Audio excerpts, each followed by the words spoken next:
Hey guys, my YouTube channel Guruji Study 96. मैं Narendra Kumar today will be discuss a light and 10th class. देखिए मैं 10th class का जो chapter है हमारा लाइट, उसको मैं आज बच्चों डिस्कस करूँगा। इसका कई नाम लिखा है, प्रकाश का परावर्तन या ये लाइट लिखा है, एक ही बात है, लाइट लिखते हैं। तो चलिए बच्चों, तो मैं आज आपसे लाइट के बारे में बात करता हूँ। चैप्टर का नाम है लाइट,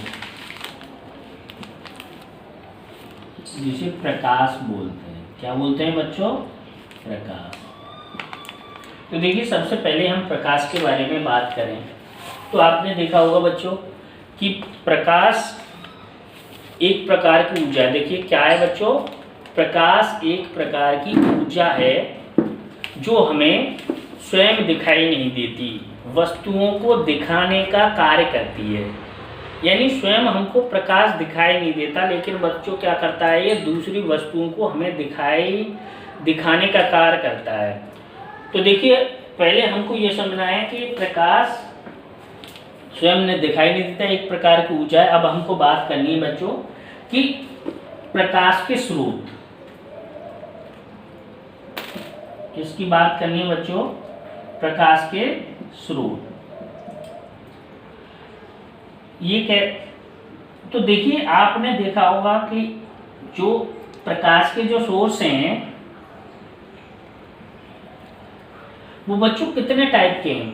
यानी हमको प्रकाश स्रोत, तो जहां से बच्चों जो प्रकाश प्रोड्यूस होता है, उत्पन्न होता है, वो हमारे क्या कहलाते हैं बच्चों? सोर्स ऑफ लाइट कहलाते हैं, यानी प्रकाश के सोर्स कहलाते हैं।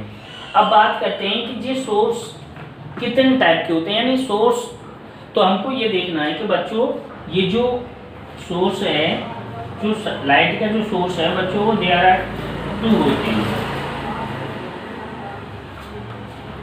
कितने होते हैं बच्चों? 2 होते हैं। इसमें कौन कौन से होते हैं? हम तो ये कह सकते हैं, एक तो होता है हमारा प्राकृतिक स्रोत और एक होता है मानव निर्मित। एक कौन सा होता है बच्चों? प्राकृतिक, और एक होता है मानव निर्मित।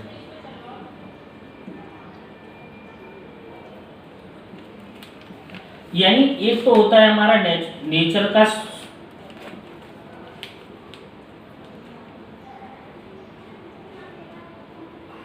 और एक क्या होता है? Man made.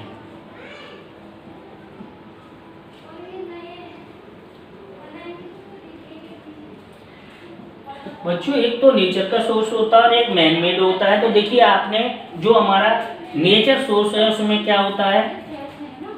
सन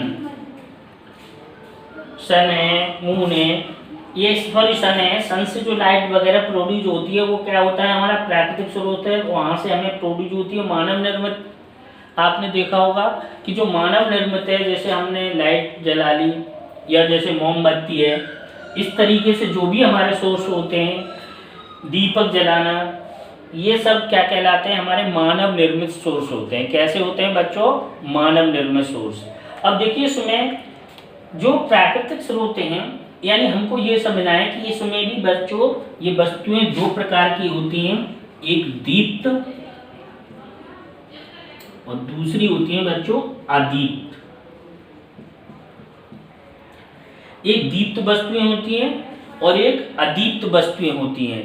कैसी कैसी होती हैं? बस यानी ये कह सकते हैं, एक दीप्त प्रकाश स्रोत होता है, एक अदीप्त प्रकाश स्रोत होता है।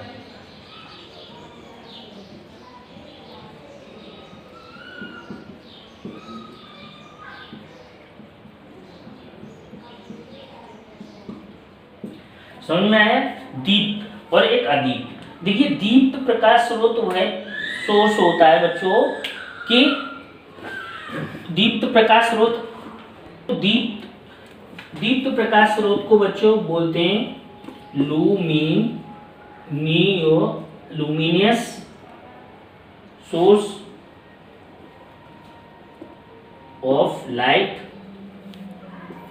और इसे बोलते हैं non luminous source of light.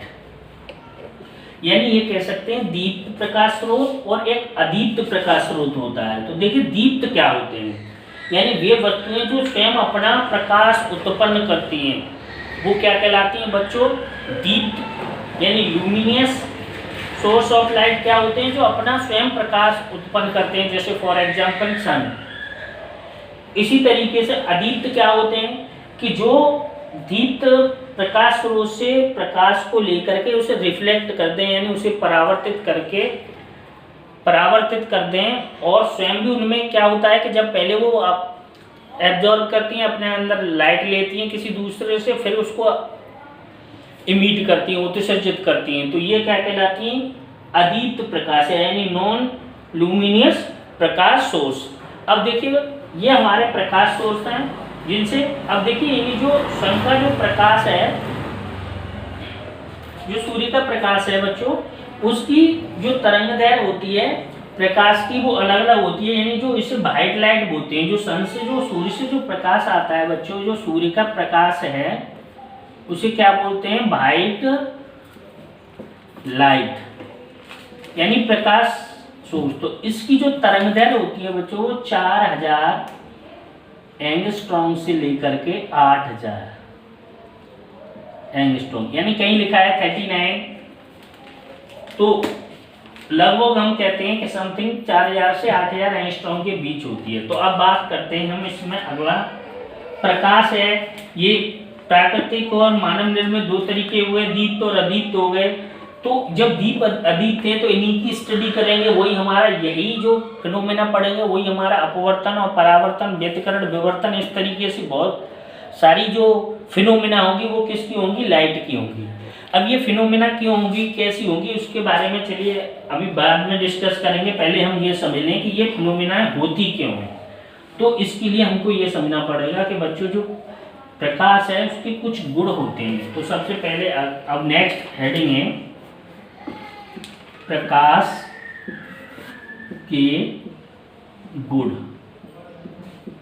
यानी ये कह सकते हैं प्रॉपर्टीज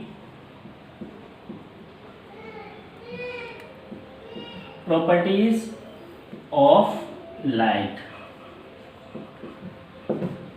प्रकाश के गुण। देखिए सबसे पहले हमें प्रकाश के गुण हैं, गुण के आधार पर ही इसमें अपवर्तन, विवर्तन, व्यतिकरण, ध्रुवण या जितनी भी जो भी फिनोमेना है वो सब इन्हीं गुणों के कारण होती हैं। तो सबसे पहला है हमारा कि ये जो प्रकाश है बच्चों वो एक सरल रेखा में चलता है।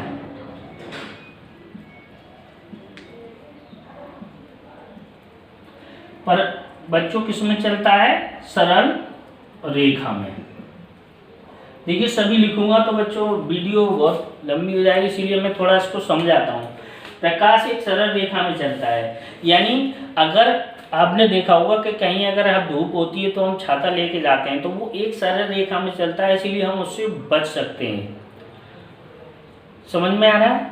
तो ये एक एग्जाम्पल है, हम घरों में रहते हैं तो वहाँ पर हमें डायरेक्ट सूर्य की प्रकाश नहीं पड़ता है, रोशनी नहीं पड़ती है, तो ये क्या है, इससे एग्जाम्पल है कि ये एक सरल रेखा में चलता है। प्रकाश की बच्चों अगला है प्रकाश की चाल। देखिए प्रकाश की चाल ये निर्वात में बच्चों कितनी होती है, 3.0 × 10⁸ मीटर प्रति सेकेंड। अगला नेक्स्ट गुण है ये वैद्युत चुंबकीय तरंगें होती हैं।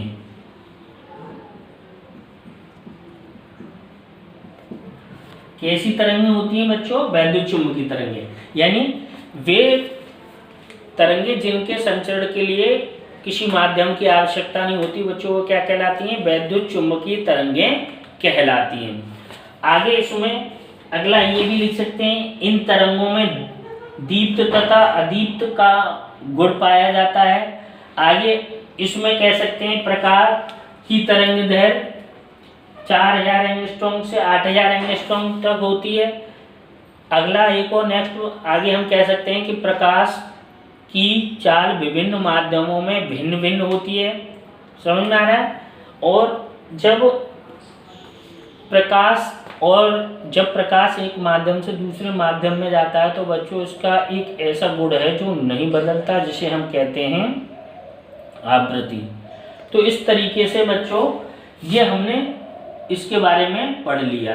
तो ये क्या है हमारा प्रकाश, ये हमारा इंट्रोडक्शन है। जब ये प्रकाश जब हम पढ़ेंगे, अब ये क्या हुआ कि बच्चों इसमें आएगी प्रकाश का परावर्तन, अपवर्तन, व्यतिकरण, विवर्तन। तो सबसे थोड़ा सा मैं बता दूं तुम्हें, प्रकाश का परावर्तन। परावर्तन का मतलब होता है कि जब प्रकाश किसी माध्यम में आए और टकरा करके उसी माध्यम में वापस लौट जाए तो उसे प्रकाश का परावर्तन कहते हैं। थोड़ा सा बेसिक रूप में बता दूं तो ये आकर लौट जाए, ये क्या होता है कि इसकी ये फिनोमिना होने का मतलब है कि विभिन्न माध्यमों में प्रकाश की चाल का भिन्न भिन्न होना। तो देखिए बच्चों, आप बोर्ड में हैं, आप बोर्ड का एग्ज़ाम आपका कंडक्ट होगा, तो आप उसी तरीके से प्रिपेयर करते रहिए, तैयारी करते रहिए। आगे हम इस पर और वीडियो बनाएंगे और आपके लिए हम जो साइंस है वो उसको बहुत ईजी बनाएंगे। चलिए धन्यवाद, आज हम यहीं तक रहने देते हैं, अगले वीडियो में आगे बात करेंगे।